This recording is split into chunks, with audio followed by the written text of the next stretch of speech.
This is a Sony Xperia Z3 Plus, the model number E6553.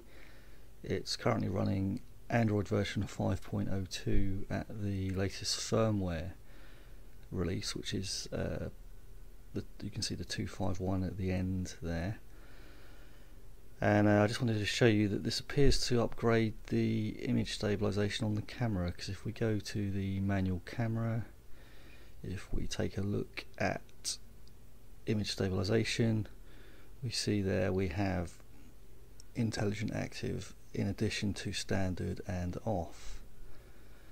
And just to give you an idea of what intelligent active, the kind of difference that makes, I'm going to start recording this and then give the camera a bit of a shake and then sync up the pictures. So I'm just going to start recording everyday household scene, then maybe there's a bit of a tremor, a bit of an earthquake going on, you know, kind of bit of a bounce up and down, left to right, you know, a bit of wallowing and shaking going on. Oh, this earthquake's terrible, everything's falling off, what a terrible, terrible earthquake this is. Or maybe, you know, you're just like a really elderly person, you're holding it with one hand and you're like, oh, I'm going to drop this phone in a minute, I'm going to drop this phone in a minute, I'm too old, oh yeah, I've caught it, oh, I'll put my hand in front of the lens as well. You know, so let's really give it, you know, maybe you're out at sea, it's a really rough sea and you're like, oh god, I feel sick, I'm gonna vomit, oh. And you know, or maybe you just want to do a nice slow pan of a typical untidy household.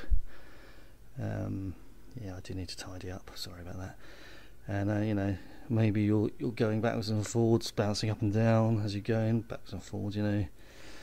I guess it's no real substitution for a tracking shot or a, you know, hiring a dolly grip and all the rest of it. But you know, like I say, I saw it, there was a potential upgrade, so I thought I'd test it out. Now obviously the image stabilization, let's stop that there. The image stabilization does crop the field of view somewhat, although I don't think it's necessarily an issue. You can see what we lose if we go to steady shots and turn it off completely, so it's now off. You can see you get a bit more in the frame there, but again, if I start recording, so you got more in the frame, but you know, if you start doing this, you know, oh, there's an earthquake, basically, you know, there's no stabilization. It's probably not going to be watchable, but you know, maybe if you enjoy watching shaky footage, maybe you would enjoy it. But okay, so that's a quick comparison. So what you've just seen wasn't stabilized, but if we put the stabilization back on, intelligent active, you can see we lose a little bit of the field of view, but only a tiny bit, frankly. Let's record another quick clip and just do the same again. So, oh, this earthquake's terrible.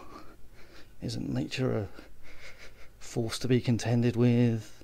So, you know, it's really rocking all round and oh, things are falling off the shelf and it's like, oh man, should have moved out of California. And you know, you're just sort of bouncing around a bit. Maybe you've got a pogo stick and you want to like take video on the end of your pogo stick, I don't know. And there you have it. And that, you can see that is the actual scene. You know, there's no camera trickery here.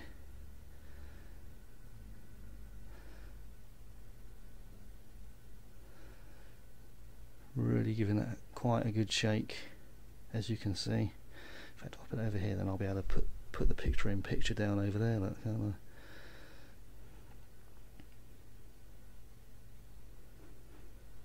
Anyway, I think that's probably enough of this sort of thing, isn't it? You sort of get the idea that, you know, this is the As I mentioned before, this is the Sony Xperia Z3, and I have the what was it? They call it aqua green or something. Yeah, so interesting, hopefully an interesting demo of, I presume it's digital image stabilisation. Certainly some cropping going on, certainly some clever stuff going on. Hope you found that useful and informative and maybe a little bit entertaining.